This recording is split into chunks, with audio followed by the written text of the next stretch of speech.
আজই ডাউনলোড করুন আর এনজয় করুন আপনার পছন্দের শো। যদি আমি চিরকাল বাঁচবো না, আমি যখন চোখ বুঝবো আমার ঋষি যে একলা হয়ে যাবে, তুমি তোমার ঋষিকে একলা হতে দেবে? হ্যাঁ, তার মানে ঋষি ব্যানার্জি পার্ক স্ট্রিটের ওই ডিস্কের ইনসিডেন্টের সঙ্গে যুক্ত ছিলেন। আমার পরিষ্কার মনে আছে সেই সময় এই ঘটনাটাকে কেন্দ্র করে প্রচুর মিডিয়া কভারেজ হয়েছিল, তারপরে আচমকায় সব থমকে গেছিল। আমি এখন বুঝছি আপনারা এদিক ওদিক টাকা পয়সা খাইয়ে পুরো ঘটনাটাকে ধামাচাপা দিয়ে দিয়েছিলেন, রাইট?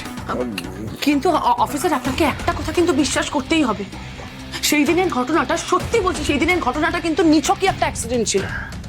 ঋষি কিন্তু কোনোভাবেই ওই ছেলেটার মৃত্যুর জন্য দায়ী নয় অফিসার, বরং ও ছেলেটার জন্য লড়েছিল, বিশ্বাস করুন। কিন্তু ম্যাডাম, ছেলেটার বাড়ির লোক হয়তো এভাবে ভাবেন।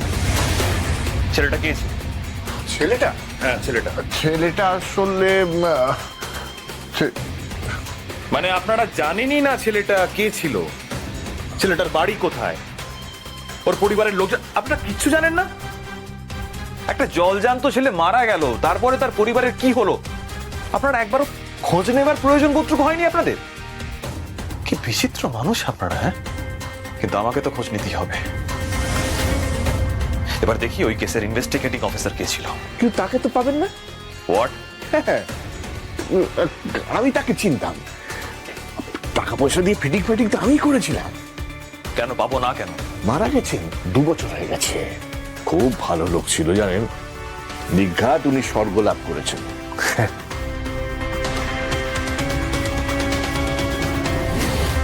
তার মানে ওনার তো কোনো দোষ নেই, উনি তো কোনো অন্যায় করেননি, উল্টে ছেলেটাকে বাঁচানোর চেষ্টাই করেছিলেন। হ্যাঁ গো জ্যোতি, আমি তো সেটাই বলছি। হ্যাঁ হ্যাঁ হ্যাঁ, আমিও দেখেছি মাঝে মাঝে উনি কিরকম ছটপট করেন, দুঃস্বপ্ন দেখে ঘুম থেকে উঠে পড়েন, অদ্ভুত, উনি খুব টেনশনে থাকেন। তুমিও দেখেছো না? তুমিও দেখেছো? এই ভয় আর দুশ্চিন্তা কাটানোর চেষ্টা করে যাচ্ছে এতগুলো বছর ধরে বোঝানোর চেষ্টা করেছে ওকে, তুই অন্যায় করিসনি বাবা, তুই কোনো অন্যায় করিসনি। কিন্তু না, আমার ছেলে সেই এক অদ্ভুত অপরাধ বোধ ওকে কুড়ে খাচ্ছে এতগুলো বছর। ও এখনো কি মনে করে জানো, ওই ছেলেটার মৃত্যুর জন্য ও দায়ী। অথচ ও আমাকে নিজে বলেছিল ঘটনার পর এসে, মা আমি ছেলেটাকে বাঁচানোর অনেক চেষ্টা করেছি, মা আমি পারিনি, আমি হেরে গেছি। হয়তো এই হেরে যাওয়াটাই ওকে শাস্তি দেয়, হয়তো এই হেরে যাওয়াটা ওকে শান্তি দিচ্ছে না, কে জানে কোনো পাপ হয়ে গেল নাকি হয়তো। তারপর কি হলো মা? তারপর আপনারা ওই ছেলেটার বাড়ির লোকের সঙ্গে কথা বলেননি, জানতে চাননি ওনাদের কি অবস্থা হলো, জানেননি আপনারা? জ্যোতি, আমি তো এসবের কিছু জানি না মা, আসলে দুর্জয় আর ঠাকুরপোই যা করবার করেছিল। আমি আসলে তখন এমন অবস্থা আমাদের, হ্যাঁ শুনেছিলাম যে ওর দেহ, ছেলেটির দেহ ওর বাড়িতে পাঠানো হয়েছিল, তারপর তার বাড়ির লোককে কি বলা হয়েছে না হয়েছে, তাদের কি অবস্থা কিছু তো জানি না মা। আমি আসলে তখন স্বার্থপরের মতো আমার ছেলেটাকে নিয়ে ভাবছি। ঋষির তখন যা অবস্থা তুমি ভাবতে পারবে না জ্যোতি। তারপর আমরা ওকে বিদেশে পাঠিয়ে দিই, বিদেশে থাকলে যদি, দূরে থাকলে ওর মনটা ভালো থাকে। আর তো খোঁজ নেওয়া হয়নি ওদের। আমার তখন একটাই খালি চিন্তা, আমার ছেলেটা যেন ঠিকঠাক, ভাবতাম ঠাকুর যেন আমার ছেলেটাকে কিনে না নেয়। তারপর থেকে জানো জ্যোতি, একটার পর একটা সমস্যা ঋষির জীবনে লেগেই আছে। কি জানে আমাদেরকে কোনো ভুল হয়েছিল?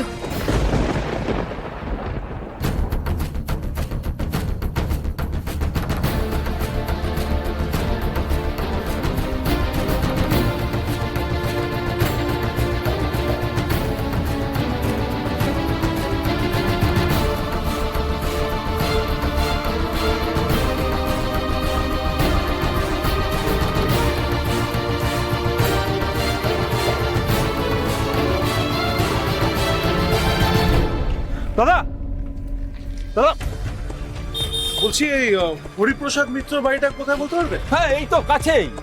আচ্ছা আচ্ছা, বলছি ওনার তো 2 মেয়ে ছিল, হ্যাঁ। তারা এখন কোথায় বলতে পারবেন? মানে বড় মেয়েটার তো মনে হয় শ্বশুরবাড়ি এই আসানসোলের মধ্যেই হবে, তাই না? আরে দাদা, বিয়েটার হলো কোথায়? আরে বড় মেয়ের বিয়ের দিনেই তো হরিণের হার্ট অ্যাটাক করলো, সেই জন্য বিয়েটাই হলো না। তারপরে দুই মেয়ে ঘর বন্ধ করে কলকাতায় চলে গেছে। তারপর থেকে ওর কোনো খোঁজ খবর রাখি না আমরা। ও আচ্ছা, কলকাতায় গেছে তার মানে কনফার্ম। কিন্তু ওখানে গিয়ে বিয়ে করলো কোনজন? বড় না ছোট? কেন বলুন তো, আপনি ওদের এত খোঁজ করছেন? আসলে হরিপ্রসাদ বাবুর একটা টাকা পাওনা ছিল, সেটা দেওয়ার জন্যই। ওনার মেয়েদের তো চিনি না, ওনার মেয়েকে চিনলে ওদেরই হাতে দিয়ে দিতাম। আচ্ছা, ওনার মেয়েদের কোনো ছবি আছে? মানে একটা ছবি পেয়ে গেলে অ্যাটলিস্ট আমি কলকাতায় গিয়ে খোঁজ নিতে পারতাম। না না, ছবি টবি কোথায় পাবো আমরা?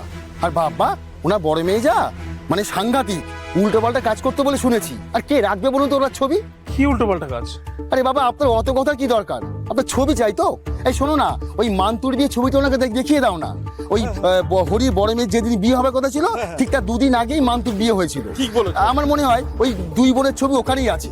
আচ্ছা, এই মান্তুর বাড়ি আমি কোথায় পাবো? এইটা এইদিকে, চলুন আমি দেখে দিচ্ছি। হ্যাঁ, দাদা বলছি, আমাকে 2 মিনিট দিন, আমি একটা ফোন কল করে আসি, তারপরে আমি আপনার সঙ্গে যাচ্ছি, ঠিক আছে? ওকে, থ্যাংক ইউ। হ্যাঁ।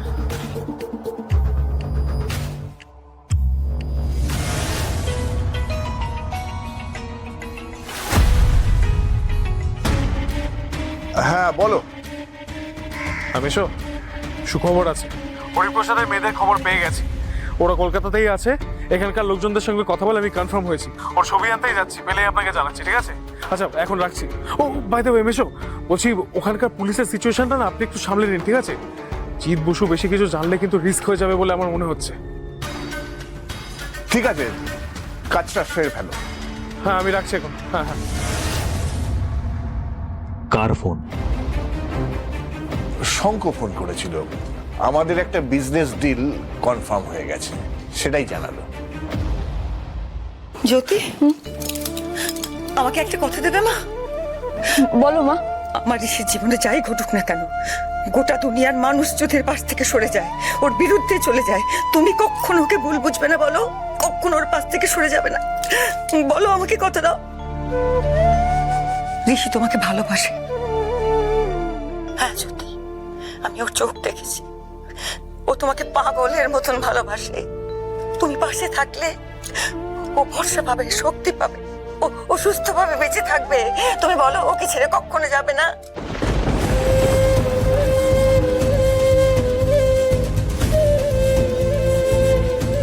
যদি আমি চিরকাল বাঁচবো না, আমি যখন চোখ বুঝবো আমার ঋষি যে একলা হয়ে যাবে, তুমি তোমার ঋষিকে একলা হতে দেবে?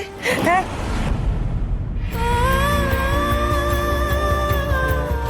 কি বলছো তুমি? এসব কথা একদম বলবে না, বুঝেছো? তাহলে আমাকে কথা দাও, কথা দাও এক্ষুনি, নইলে যে আমি মরেও শান্তি পাবো না। জ্যোতি, তুমি কখনো ঋষিকে ছেড়ে যাবে না? কথা দাও আমাকে জ্যোতি, আমাকে কথা দাও।